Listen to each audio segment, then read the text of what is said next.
I'm Gauri Maheshwari, and I'm Hindu.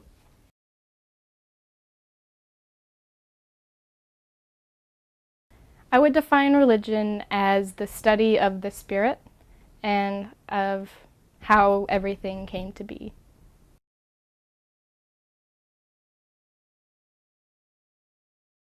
Hinduism is a monotheistic religion. It believes in one God that is all-pervasive, both immanent and transcendent. We believe in karma, which is the universal law of cause and effect. We believe in rebirth, in reincarnation, and eventually, once we have become perfected, we'll achieve moksha, where we'll merge with God. We believe in dharma, which is the necessity of righteous living, of living and seeing God within everybody, and doing our duty to society. We believe that every religion is valid, that the passion within each religion is what's important and not what name they call the God.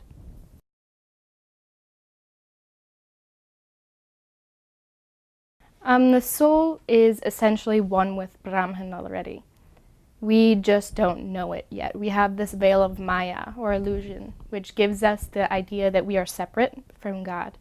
Once we have achieved enlightenment, then we will merge with God like a drop of water into the ocean. So we have a little spark of God within us, and that is called the Atman.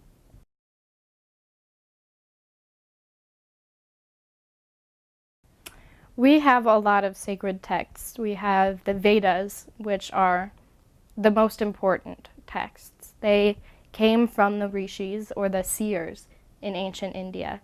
When they were meditating, they heard the voice of God, and they heard the voice of God, and they spread the word. And it finally became written down after thousands and thousands of years. We also have the epics like the Mahabharata, which has the Bhagavad Gita in it. And those capture the essence of what the Vedas are about and bring it to a level that everyone can understand. We have the Upanishads, which were written by saints in the forest. They would go alone and meditate and write down what they thought and what they felt. And those are deeply mystical and spiritual and require a lot of study.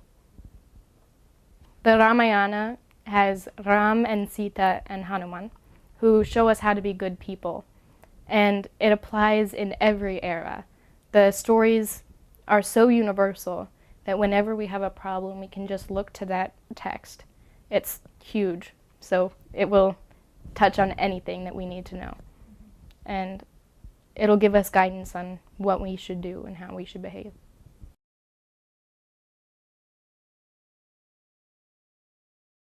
Unlike the Western religions, we do not believe in an intrinsic evil.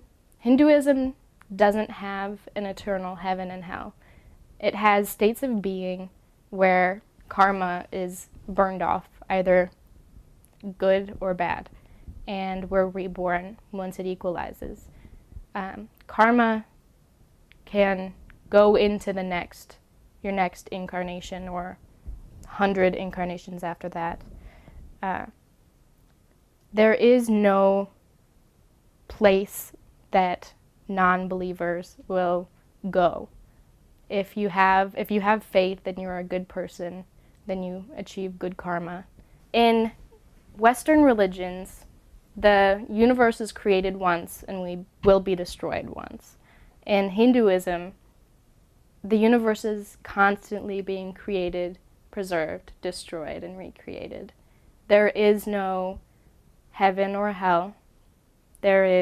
Everyone has one path, and that is towards God. Each person will have different bumps in the path. Some may take more lifetimes to achieve it. But no person, no soul, will be denied oneness with God.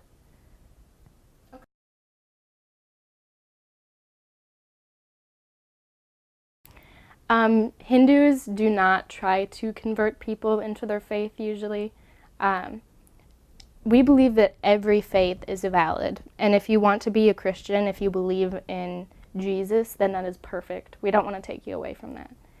So there are obviously always going to be radicals who say that this is the only way. But as a general rule, Hindus do not believe that any other religion is wrong. And so we won't force anybody into our religion. We do allow people to convert on their own will.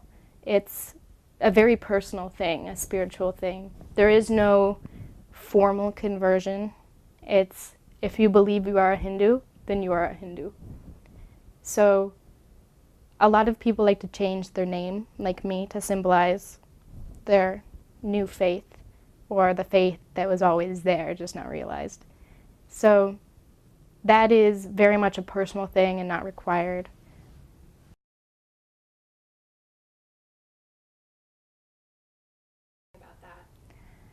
Well, I was raised Catholic and I never really connected with it. So I was spiritual for a really long time. And I was reading about all of the different religions to see if I fit into any of them. And once I started reading about Hinduism, my mind just opened. I was like, wow, I believe this. This is amazing. I didn't think anybody else really believed what I believed. So I kept reading and reading and reading.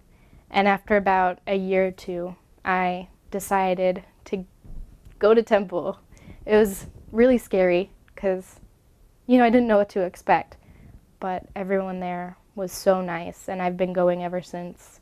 It's nice to have a place where you have a community that is so similar to you in such important ways, like what you believe in. Just to worship with people, it brings a new level to spirituality. There's one thing to do puja at home, but to do it with such passion around other people with such passion, there's nothing quite like it.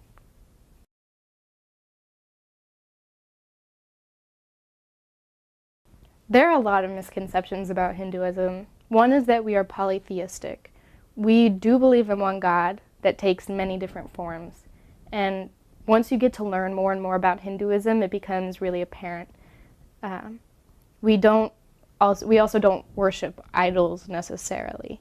We do understand that that is a stone, and somebody carved it, and it's just a stone. But we need those tools to help us conquer our mind.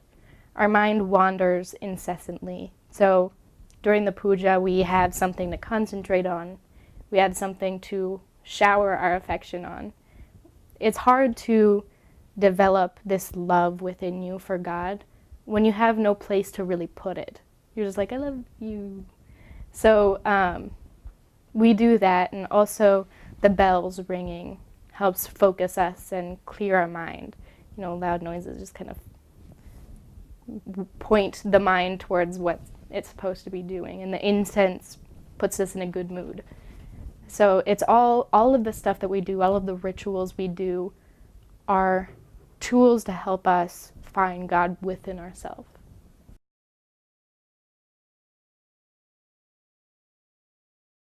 It's all about oneness, all about being part of that supreme Brahman and realizing that both within yourself and within others. And by doing that, everything else will fall into place. If you see God within everything, you'll act right. You'll do the things that you need to do.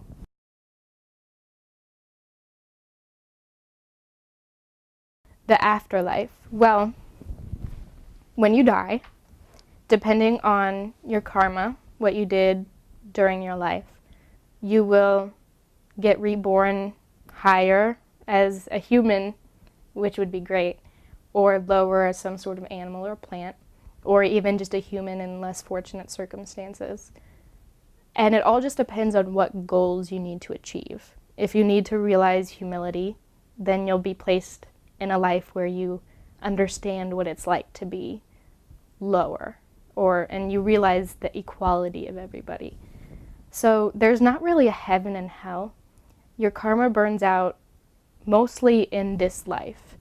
The things that you go through will get you better or worse karma. And it is possible to burn off karma between lives, but heaven and hell aren't really a big part of Hinduism. And once you have evolved and have become enlightened, then you merge with God.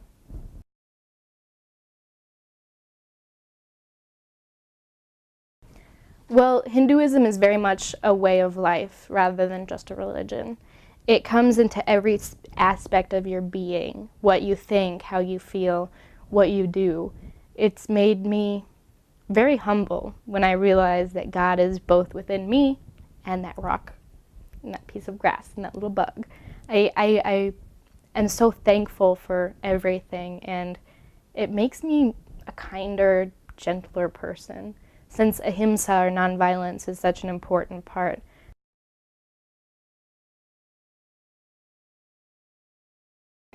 So the main deities in Hinduism are Brahma, Vishnu, and Shiva.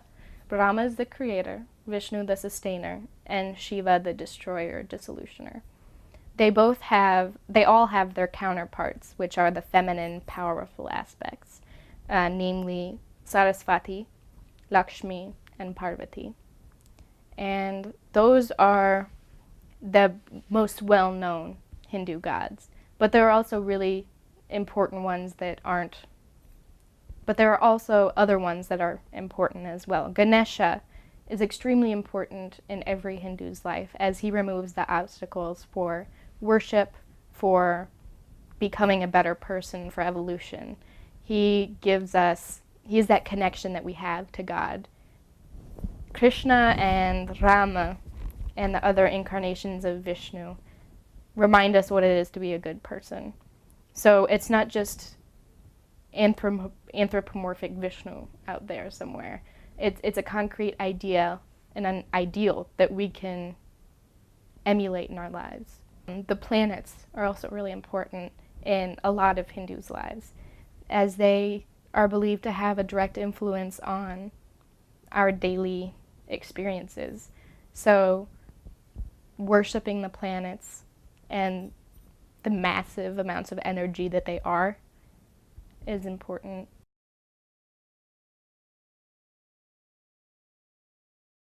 How would I characterize God? At its essence is Brahman. God is not characterizable.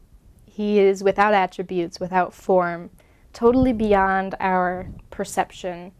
Our tiny little human brains can't understand it. If I was to describe the different deities that God has formed, I could do that. Ganesha has a great sense of humor. He's gentle and easy to please. Vishnu is full of love and compassion, and Shiva is strong in the most soft ways, if it makes sense. He's like water that wears away the stone. He is so flexible that it's powerful. God takes different forms depending on which job he has to do. So like a man can be a husband, a father, and a fireman. He's the same man, but is called by different things depending on what he does. And so that's what God is like when he's Brahma and Vishnu and Shiva.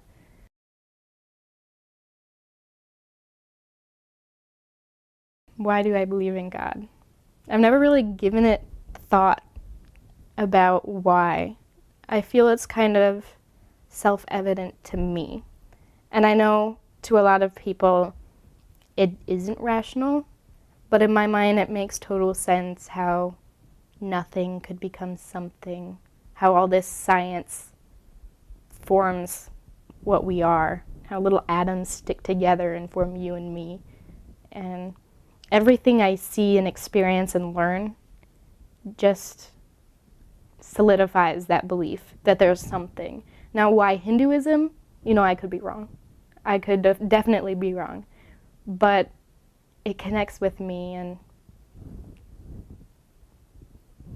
I just believe it. There's something unexplainable about that connection with you and God.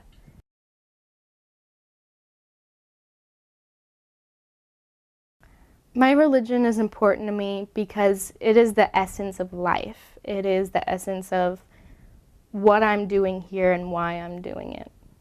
It gives me purpose in what I accomplish, whether it's something little like getting a good grade on my test or something big as in like changing the world in some sort of way.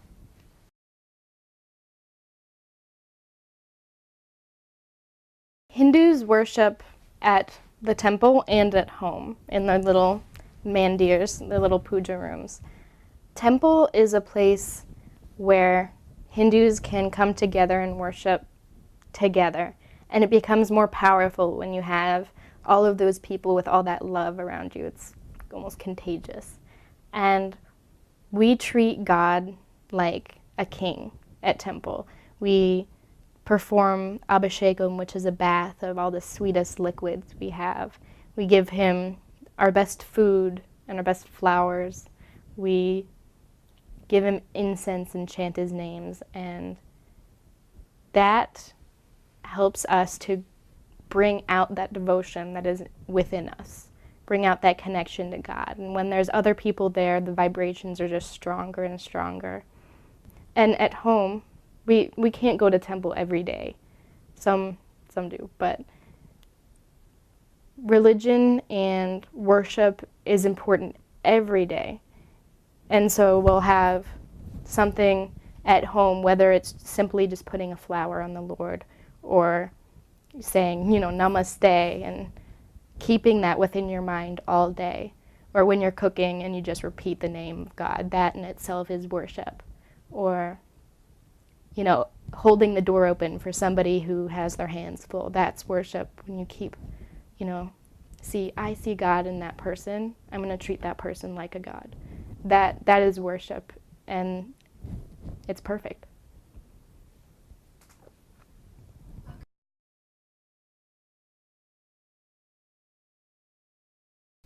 A puja is where we treat God as best we can to show our devotion. How can you really express how much you love somebody? You do it through action, and so that's what we're doing. We have the murti, the idol, that we can focus our devotion to, and we treat it as best we can with all the, the bells and whistles to help us get that devotion out. And a puja is where we focus our devotion to God. And it can be in any form. It can be simply, chanting God's name with incense or flowers. It can be 3-hour long, mantras and bhajans and different hymns. It can be full abhishekam or just a simple light going around. It takes whatever form the devotee needs it to be, because the puja is really there for the devotee to it's a structure for us to worship with.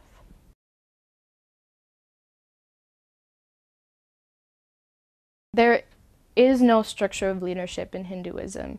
We don't know who the founder was, if there was a single founder, and there's not really an authority that you go to answer questions or anything.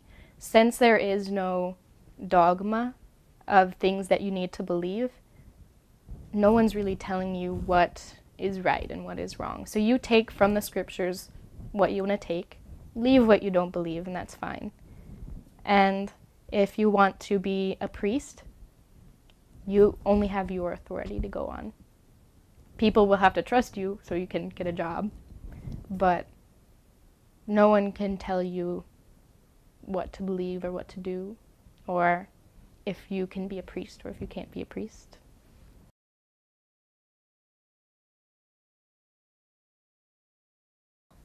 The role of the priest is to take care of the idols, the deities, and also to perform the pujas and the abhishekams. He or she chants the Vedas, different excerpts from the Vedas, the mantras and everything. They know what they're doing, and they know the mantras have vibrations, and so they bring with those mantras great vibrations into the area. And they also know, how to, they're pure inside. They've done practices that have made them more pure, and that makes them fit to do, all these different things.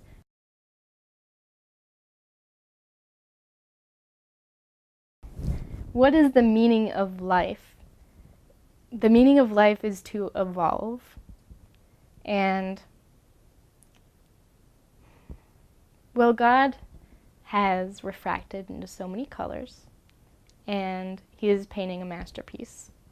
So, just as a painter makes changes to the piece and grows on it and builds on it until it's perfect, so do we grow and change and build on ourselves until we're perfect as well. And once we become perfect, then we can go to God. And the meaning behind all this is God's divine dance, his divine play. Since we are essentially God, ask yourself, why are you here? Because it's fun.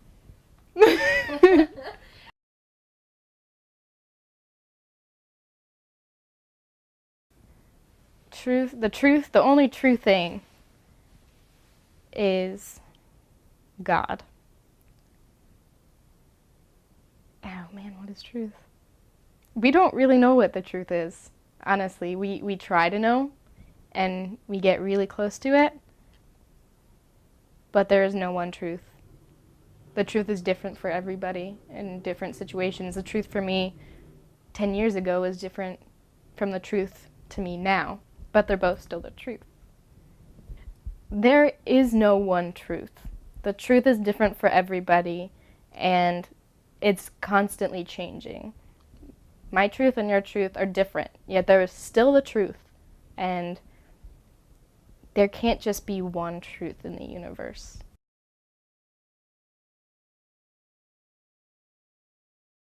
There's one that comforts me. That's great. It's actually not a scripture, it's from a hymn, and it's Chandrasekhara Mashtraye Mama Kim Karishyati Vayamaha, which means, I take shelter in Shiva, so what can death do to me? And any time that I'm scared or lost or anything, I just remember that even death, that touches every single one of us thousands and thousands of times, can't even touch me. So why am I worried about any of this?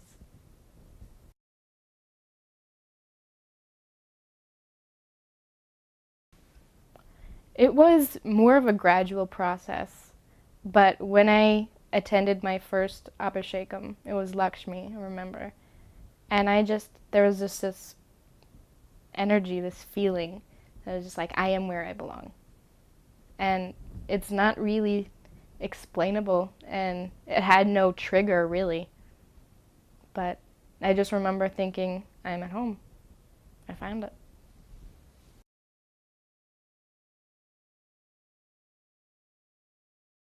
Ooh, this is a tough one. Kind of talked about this. Yeah. Men and women in Hinduism. In the religion itself, there is no difference. In the culture of Hinduism, there can be a difference, especially when you go back. It changes over time. The role of women and men in Hinduism in the very beginning, right when the Vedas were being composed, there was no difference.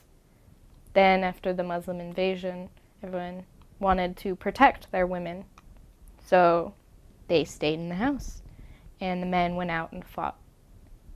That created a culture where there was a separation between men and women, that the women had this place, they needed protection from this outside force, and it became common to think that women weren't powerful anymore, which is totally opposite from Shakti. The very meaning of the word, the feminine, is power. So when we think about men and women in Hinduism, there is a big divide between what is really their purpose, and their purpose is being human no matter what gender they are, and what people think from what their fathers and their fathers' fathers taught them. So now we're trying to get rid of this old view on gender and the roles of gender because it's outdated. We don't need it anymore. We've changed and we've grown. It might have had a purpose back when. Good job, by the way. They might have had a purpose back when, you know, there were things to protect their women from, but nowadays there's just no reason for it anymore. And almost every Hindu would agree that women and men are the same. Okay. There are always going to be radicals who, you know, take things and bend them and say women meant for here, women can't touch the idols, women can't read the books, women can't do this and that and this and that. But that has no foundation in the Vedas, in any of the scriptures. That has no basis.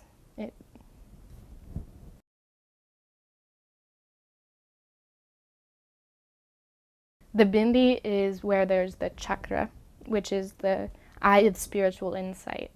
And there are a lot of theories about how it came, like how the bindi came about. Some say that we wanted to keep the bindi cool, or that area cool, because it would create clearer flows of energy. Also, when you see the bindi on somebody, you remember they have God within them. I have to treat them like they have God in them. And so it reminds you that that person is not just something, that is someone. And it creates that respect. It also is just a symbol of, like, we believe in the same thing. Okay.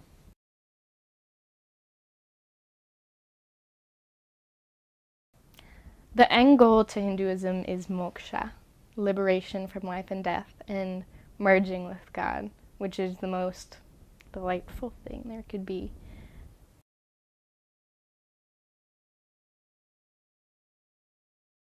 Well, that varies. I've had great experiences with every religion, also negative experiences with every religion. It doesn't really seem to matter which religion I'm talking to. It's if they're extremists or not. There are a lot of Christians that I know that don't really see a difference between us. That we're two people that have a religion, that believe in God, that spread peace and love. And so that's great. And there are other people who say, you're wrong, you're a pagan, you know, you're all these bad things. Satan has captured you into his claws. If Satan has claws. If Satan has claws. Good metaphor, though. Thanks. And so it really depends. I don't see any relationship between which religion I'm talking to, and I've had great experiences with a lot of people and bad experiences with some people. Okay.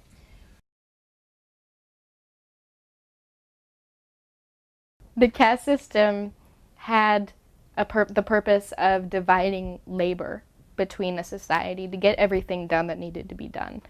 But also it wasn't really as rigid as we would think of it as. It's more, are you a warrior at heart? Are you, a strong person who wants to fight and protect? If so, then you're going to be a kshatriya. You're going to go and fight. But if he has a son, and that son is scrawny and brainy, you're not going to send him out into the field.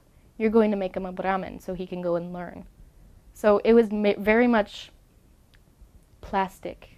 That's not the right word. It was very much fluid. It was very much fluid in the beginning, and it depended a lot upon your soul, what kind of spirit you had, and what your desire was. If you have a passion about something, you're going to do it a lot better than if you don't.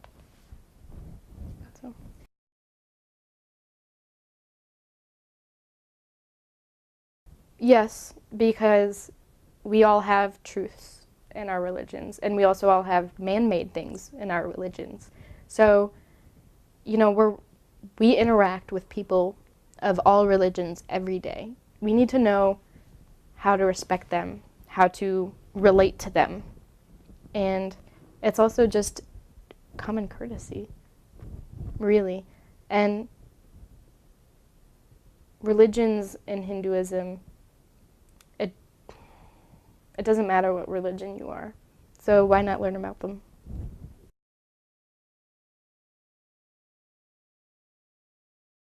I think a big thing that I want people to take away from this is that Hinduism isn't what a lot of people think it is. It's very much similar to the other religions, and it's very deeply spiritual. We don't worship idols. We're not polytheistic. And there isn't anything wrong with being polytheistic. Um, just to remember that it's a religion of respect, and don't judge it.